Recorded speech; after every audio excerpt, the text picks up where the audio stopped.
यकजहती का एजेंडा पेश करते हुए एक बहुत बड़ी बात कह रहे थे और वो पैगाम उन्होंने हर जगह दिया। वो पैगाम ये है कि इस वक्त कोई अदारा ऐसा नहीं है जो अवाम की बात करे, बल्कि वो अदारा भी जहां आप लोग अपने नुमाइंदों को भेजते हैं कि वो आपकी नुमाइंदगी का फ़र्ज़ अदा करें, उन्होंने बराह रास्त बात की है, असम्बलियों की बात की और बड़े वाज़ेह अंदाज में कहा कि उन असम्बलियों में चोर और लुटेरे बैठे हैं। हम असम्बलियाँ बनाना चाहते हैं, हर ज़िला में असम्बलियाँ बनेंगी, डिस्ट्रिक्ट असम्बलियाँ बनेंगी, कौमी यकजहती कौंसिल की असम्बलियाँ बनेंगी।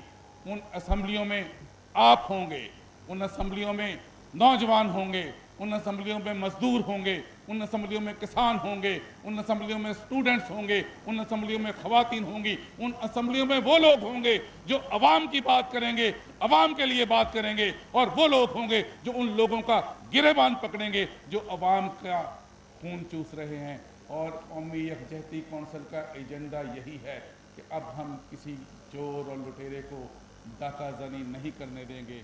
अब चोरी नहीं चलेगी, डाके नहीं चलेंगे, अवाम के साथ धोखे नहीं चलेंगे। अवाम अपनी किस्मत का फैसला खुद करेंगे, अपनी असम्बलियों में करेंगे, अपनी करारदादें मंजूर भी कराएंगे और उन पर अमल भी कराएंगे, क्योंकि हम अमल कराना जानते हैं और रास्ता रोकेंगे लुटेरों का, रास्ता रोकेंगे चोरों का, रास्ता रोकेंगे खजाने को लूटने वालों का, क्योंकि ये खजाना आपका है, ये खजाना हमारा है, ये मुल्क भी आपका है, ये मुल्क भी हमारा है। इस मुल्क को भी बचाएंगे और इस मुल्क के वसाइल को भी बचाएंगे। मियाँ साहब, आपकी क़यादत में कराची से लेकर पेशावर तक जज्बे, जवान जज्बे सरबुलंद हो रहे हैं। इसलिए सरबुलंद हो रहे हैं कि लोग अब सर उठाकर जीना चाहते हैं, अब सर झुकाने का वक्त गुजर गया।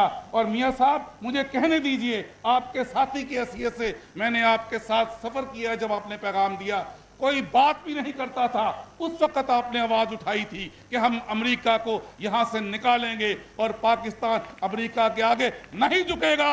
आज पाकिस्तान का बच्चा बच्चा कह रहा है, अमेरिका गेट आउट। हम जिएंगे, आज़ादी से जिएंगे, फ़ख्र से जिएंगे, इज्जत से जिएंगे, गैरत से जिएंगे, क्योंकि हमें पता है कि इज्जत क्या होती है, हमें पता है कि गैरत क्या होती है। हम इज्जत का तहफ़्फ़ुज़ भी करेंगे, गैरत का तहफ़्फ़ुज़ करेंगे, और ये पाकिस्तान बाइज़्ज़त पाकिस्तान होगा, ये पाकिस्तान गैरतमंद पाकिस्तान होगा, मेरी बहनों का पाकिस्तान होगा, मेरी बेटियों का पाकिस्तान होगा, मेरे बच्चों का पाकिस्तान होगा, मेरे बुजुर्गों का पाकिस्तान होगा, मेरे मेहनत कशों का पाकिस्तान होगा, अवाम का पाकिस्तान होगा, आपका पाकिस्तान होगा। मियाँ साहब, आपकी क़यादत में ये पाकिस्तान होगा, और इस पाकिस्तान का नारा लगाइए मेरे साथ मिलकर, और यही हमारा नारा है, पाकिस्तान पाकिस्तान पाकिस्तान जिंदाबाद का नारा लगेगा और पाकिस्तान का परचम ही सर बुलंद होगा। और मियाँ साहब, मैं आपकी आवाज़ को बढ़ाता हूँ, जो आपका नारा है कि इस परचम के साए तले हम एक हैं।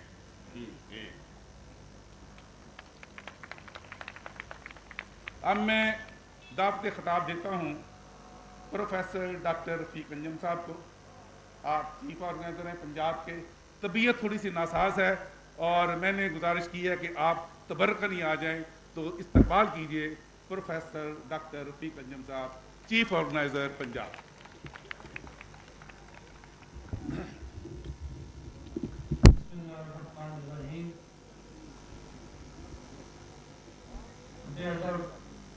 मेरे लीडर, मेरे रहनुमा जामिया साहब और टीचर हाजी ने भाषण की।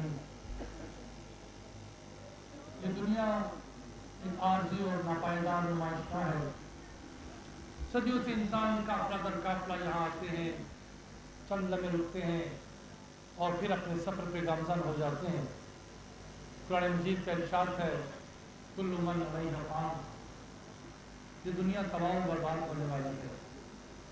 इस दुनिया में, इस जहां में अगर किसी चीज़ की बका है तो वो है इंसान के कारहाय नुमाया, इंसान के वो नेक अमाल, इंसान की दूसरे इंसान के लिए मोहब्बत, एक इंसान का दूसरे इंसान के लिए प्यार।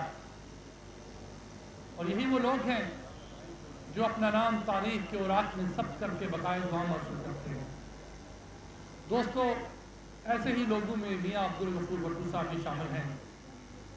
میاں عبدالغفور بھٹو صاحب محض ایک شخصیت کا نام نہیں، بلکہ یہ موجودہ تاریخ کا ایک روشن باپ ہے، جنہوں نے ایک نیک مقصد کو اپنے ساتھ دیا۔ آپ خود غور فرمائیں کہ قیام پاکستان میں وہ کون سے مقاصد تھے جن کے پیش نظر ہم نے یہ پیارا وطن حاصل کیا۔ ان میں ایک مقصد یہ بھی تھا کہ ہم زمین کا ایک ایسا ٹکڑا چاہتے تھے، ہم ایک ایسا وطن چاہتے تھے، ہم ایک ایسی دھرتی چاہتے تھے جہاں مسلمانوں نے بر صغیر اللہ اور اس کے پیارے رسول حضرت محمد صلی اللہ علیہ وسلم کے بتائے ہوئے اصولوں کے مطابق اپنی زندگی بسر کر سکیں۔ لیکن قیام پاکستان کے بعد کیا وہ مقاصد پورے ہوئے؟ کیا غریب کو اس کا حق ملا؟ کیا مساوات کو فروغ ملا؟ نہیں، بالکل نہیں۔ ہمارے وہ مقاصد پورے نہیں ہوئے۔ غریب کا بچہ آج بھی غریب کا بچہ ہی ہے۔ ہمارے دشمن ہماری اجازت کے بغیر ہی ہماری سرحدوں کی پامالی کر رہے ہیں۔ کبھی ڈرون کے ذریعے اور کبھی نیٹو حملوں کے ذریعے ہمارے فوجیوں کو شہید کر دیا جاتا ہے، ہمارے معصوم قبائلیوں کو شہید کر دیا جاتا ہے، اور حتیٰ کہ حد تو یہ ہے کہ ہمارے ہی ملک میں، ہماری ہی سرزمین میں، ہماری ہی سڑکوں پر ہمارے ہی بچوں کو شہید کر دیا جاتا ہے۔ تو وہ مقاصد ابھی تک حاصل نہیں کر پائے، ابھی ہم آزاد نہیں ہو پائے۔ یہی وجہ ہے کہ لوگ اب بھی ہم سے پوچھتے ہیں کہ کیا اس لیے تقدیر نے چنوائے تھے تنکے، بن جائے نشیمن تو کوئی آگ لگا دے۔ تو حاضرین وطن کی ہماری خوش قسمتی ہے، گو ہمیں ماضی میں کوئی لیڈر نہیں مل سکا، لیکن اب ہماری خوش قسمتی ہے کہ ہمیں میاں عبدالغفور بھٹو جیسا میر کارواں مل گیا ہے، جس میں وہ تمام خصوصیات بدرجہ اتم موجود ہے جو علامہ اقبال ایک لیڈر میں چاہتے تھے۔ اقبال فرماتے ہیں کہ نگہ بلند سخن دل نواز جاں پر سوز، یہی ہے رخت سفر میر کارواں کے لیے۔ اقبال کہتے ہیں کہ ایک لیڈر اس وقت تک لیڈر نہیں بنتا جب